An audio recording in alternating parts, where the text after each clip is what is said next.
Olá, boa tarde, seja bem-vindo a você que está chegando agora aqui ao Pan News deste sábado, você que já nos acompanha desde as primeiras horas da manhã, continue com a gente.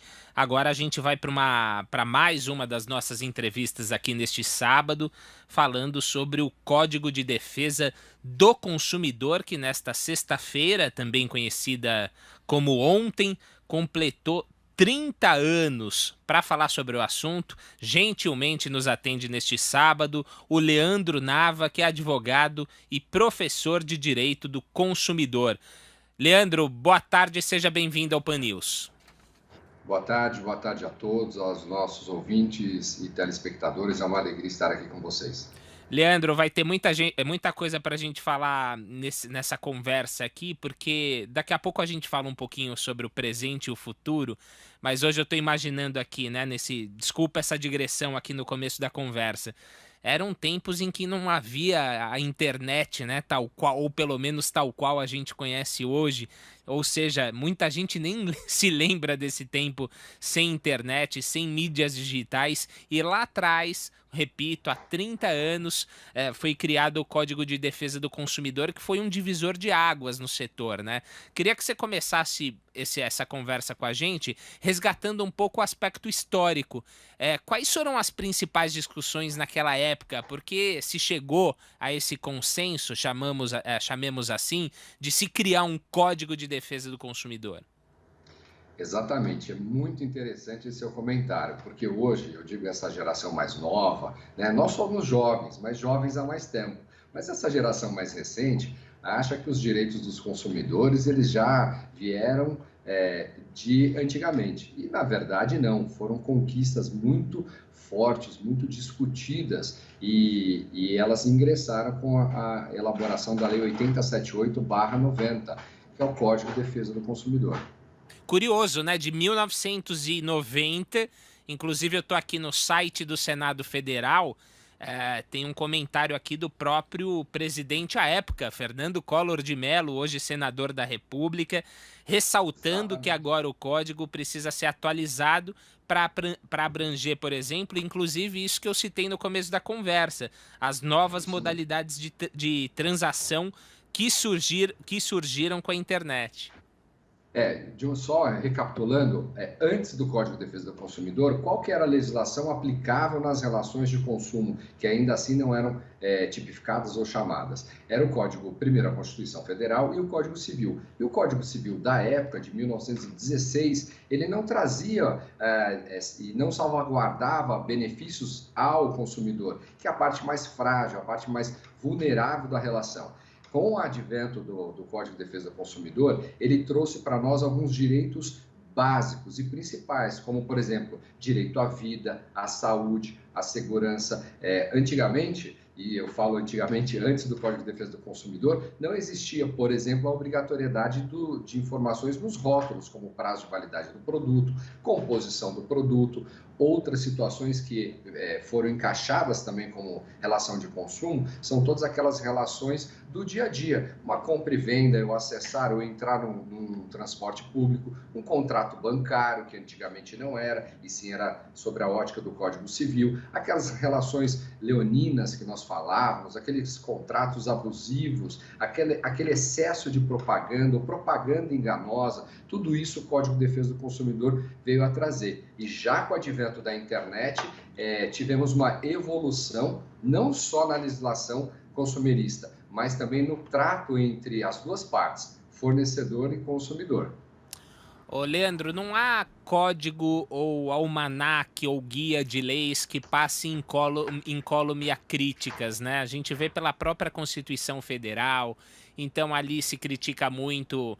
Tô falando dos críticos, né? Que também tem um grupo grande de gente que elogia e defende e tal. Mas a gente vê, por exemplo, na Constituição, sempre a discussão sobre são muitos direitos para poucos deveres, há uma descompensação nessa balança. Quando a gente pega Código de Processo Penal também, aí a gente fala da tipificação de crimes. Aqui, em tal crime, a pessoa que for pega cometendo tal delito deveria deveria ficar na prisão mais tempo, usar aqui uma expressão popular, e por aí vai. No Código de Defesa do Consumidor, o que você apontaria como principais polêmicas, assim, algo sobre o qual a gente tem que jogar a luz, observar melhor e ver que mudanças poderiam ser promovidas à luz do momento atual, né? Ano 2020. Olha, eu acho que é importante, antes, se você me permitir, antes de chegar nessa resposta, é importante a gente trazer alguns marcos e motivações que trouxeram. Por exemplo, a obrigatoriedade de informações, a questão da garantia do produto, que anteriormente não tinha, por exemplo, produtos que nós chamamos consumíveis, 30 dias, garantia obrigatória por lei. E aqueles não consumíveis, que não se esvai com a própria utilização, no mínimo 90 dias. Se o fornecedor dá um prazo maior, aí é por responsabilidade dele. Temos também a questão das fixações, dos abusos da publicidade, aquela questão hoje, por exemplo, com relação à venda por intermédio eletrônico, não só eletrônico, mas nós chamamos fora do estabelecimento comercial, que é o artigo 49. O Código de Defesa do Consumidor trouxe para nós o direito de arrependimento. E esse direito de arrependimento é muito importante, Ricardo, e nossos telespectadores. Por quê? Porque dá ao consumidor que comprou aquele produto fora do estabelecimento comercial o direito de se arrepender por espontânea vontade. Ele não precisa justificar nada, desde que ele tenha comprado o produto fora do estabelecimento comercial, seja por telefone, seja pela internet, seja por catálogo, isso não importa. Traz também para nós uma série de seguranças com relação a vícios, problemas daquele produto e a responsabilidade objetiva e solidária que todos que têm e participam daquela cadeia da venda, seja o fabricante, a pessoa que vende diretamente a você, são responsáveis também por aquele produto. Essas são as observações. Obviamente, a sociedade ela está em constante atualização e o direito sempre corre atrás da sociedade, porque a sociedade é muito mais rápida que a lei. Nós temos aí, por exemplo, a questão do recall, que veio com o CDC, que é aquela obrigatoriedade, trazida aí no artigo 10º e seguintes, da obrigação com relação ao fornecedor de, verificando que aquele produto que ele colocou pode gerar algum tipo de dano, informar ao consumidor e o consumidor levar para poder reparar ou até mesmo efetuar a troca, aquelas cobranças ilegais, a possibilidade de restituição do valor em dobro. Mas hoje, com a evolução tecnológica que nós temos, obviamente não críticas, mas sugestões. Nós precisamos adaptar o Código de Defesa do Consumidor às questões hoje, por exemplo, relacionadas ao e-commerce e principalmente, na minha humilde opinião, a questão do superendividamento, aquela questão que você potencializa o consumidor, você começa a bombardeá-lo de tantas ofertas, compre isso, compre aquilo, compre um celular modelo 1, daqui 6 meses, modelo 2, modelo 3,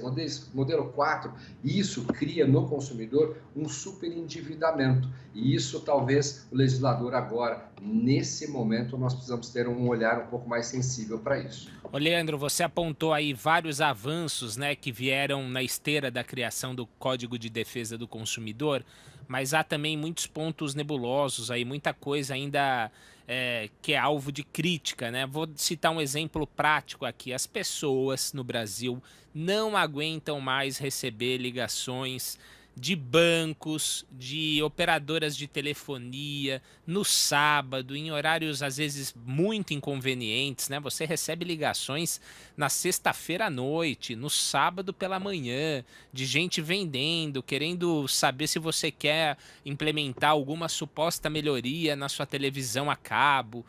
O que acontece que a gente ainda se vê diante de casos como esse?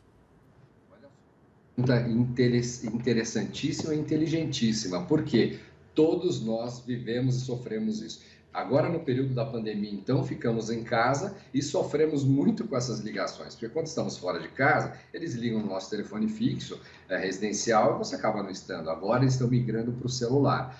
E realmente, isso é um abuso na oferta, é um abuso, é um excesso. Isso, o próprio Código de Defesa do Consumidor já traz restrições para isso. Inclusive, já existe um procedimento na qual você se inscreve para que você não receba mais esse tipo de procedimento. Você anota o número de protocolo, o dia e horário que você fez esse pedido para não receber, e se a empresa continuar a te ligar, oferecendo e abusando disso, essa empresa pode receber até mesmo uma notificação, seja via Procon ou você mesmo. Pode procurar o Poder Judiciário, ingressar com uma demanda.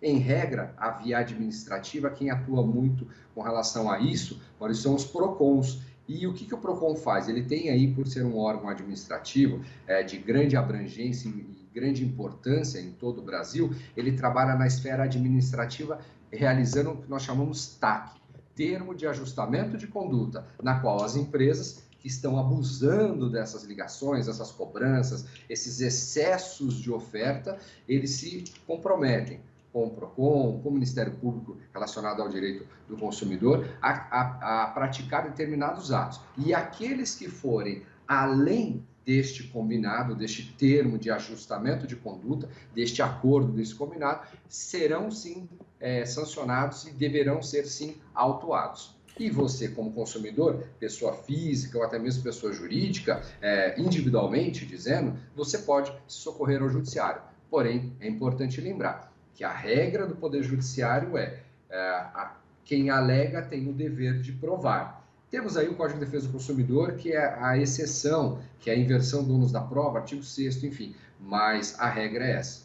Professor, por ser um estudioso aí do assunto, tenho certeza que o senhor se debruça também sobre a legislação de países que não o Brasil, né? Como é que está o nosso Brasil em comparação com países cuja legislação que possa proteger eventualmente consumidores, como é que o senhor pode fazer essa comparação? A gente está muito atrás de países que são evoluídos nessa questão ou não?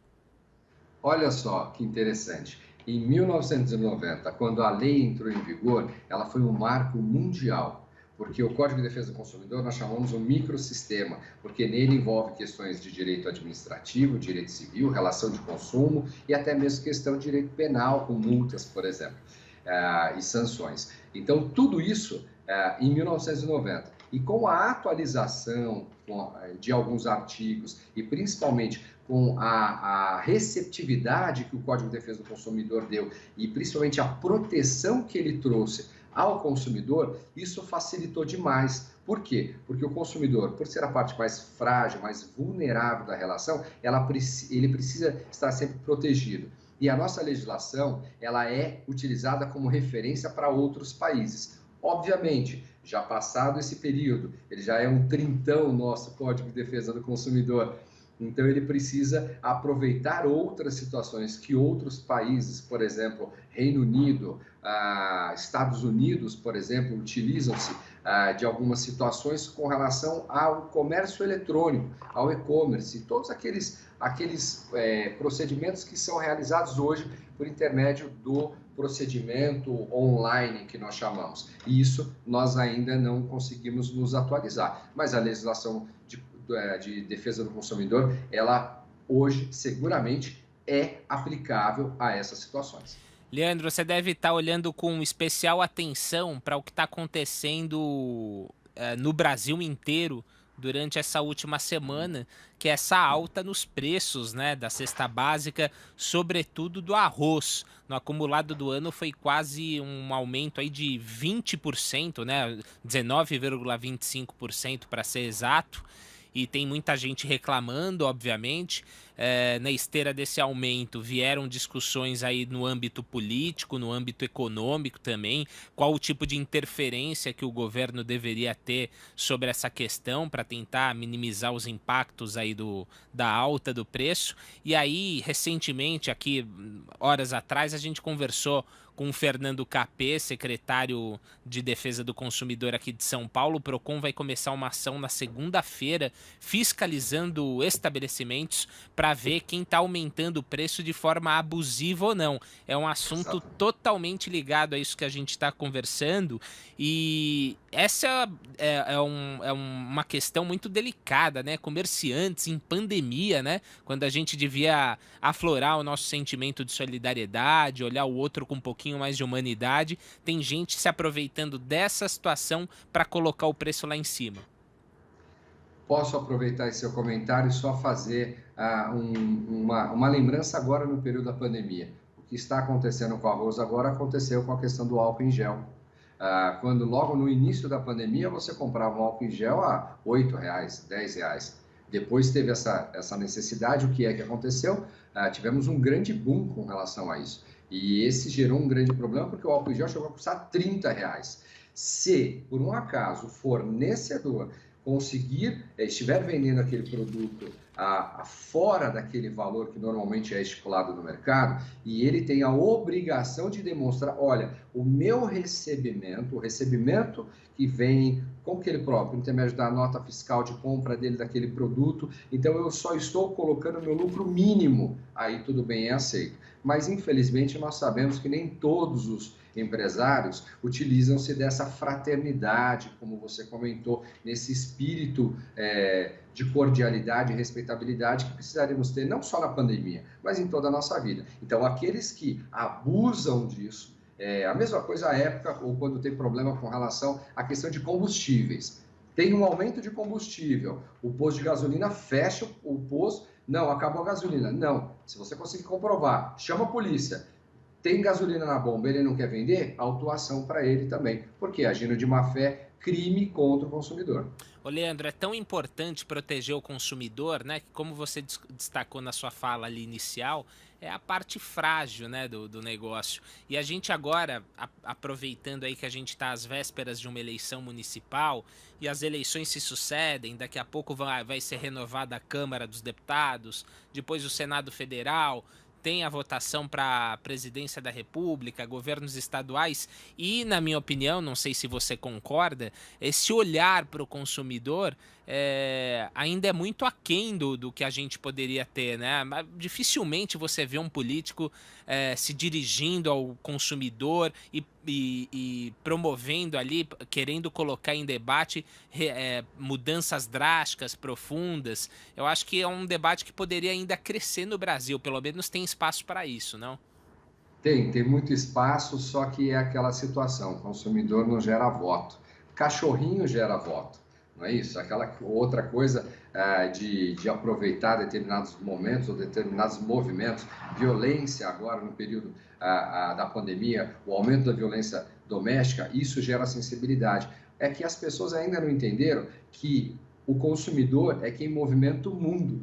Todos nós, ao acordarmos, já somos consumidores, porque pegamos o nosso celular, desligamos ali o alarme, acendemos a luz do nosso quarto, vamos tomar um banho, colocamos uma roupa, pegamos o nosso carro, gasolina, carro, pegamos o transporte público, nos alimentamos, tomamos café da manhã, tudo é relação de consumo e o consumidor precisa entender isso. Por isso que ele foi tão bem acolhido pelo Código de Defesa do Consumidor. E nesse período agora de eleições, como você mesmo já ventilou, agora teremos já dia 15 de novembro, salvo o melhor juízo, o primeiro turno, se eu não estou enganado, mas nós temos que aproveitar isso para justamente focarmos os nossos gestores, sejam do Executivo Municipal, do Legislativo Municipal, uma acolhida maior. Por exemplo, que foi mencionado por ti com o professor Fernando Capês, que hoje é o nosso coordenador do PROCON aqui do Estado de São Paulo, essas verificações, não há necessidade de ter um abuso com relação à venda, por exemplo, do arroz. Não houve necessidade de ter um abuso com relação à venda do álcool em gel ou do álcool líquido nesse período de pandemia. Mas, infelizmente, ainda existem pessoas que agem de má fé contra a parte mais fraca, que é o consumidor. Por isso que nós precisamos zelar e proteger por ele e sermos firmes, sermos fortes. Nessa proteção, se houver a necessidade, autuação, multa e determinada situação, por exemplo, restaurantes, empresas que vendem alimentos, açougues, enfim, não acondicionam a alimentação de uma forma correta, vendem produtos já fora do prazo de validade, até mesmo a lacração daquele estabelecimento, porque eles precisam entender que todos somos consumidores, porque se nós pararmos de consumir, ao pararmos de consumir, o Estado para. Tivemos aí um exemplo típico e claro, período da pandemia, e olha o tamanho do prejuízo mundial pela falta de consumo. Bom, imagino que quem consumiu essa entrevista não está decepcionado, não vai querer o seu dinheiro de volta. A gente conversou aqui na Jovem Pan com Leandro Nava, advogado e professor de Direito do Consumidor, falando sobre a efeméride, os 30 anos do Código de Defesa do Consumidor. Professor, muito obrigado, bom sábado. Eu que agradeço, um grande abraço a você e a todos os nossos ouvintes. 14 horas e 51 minutos.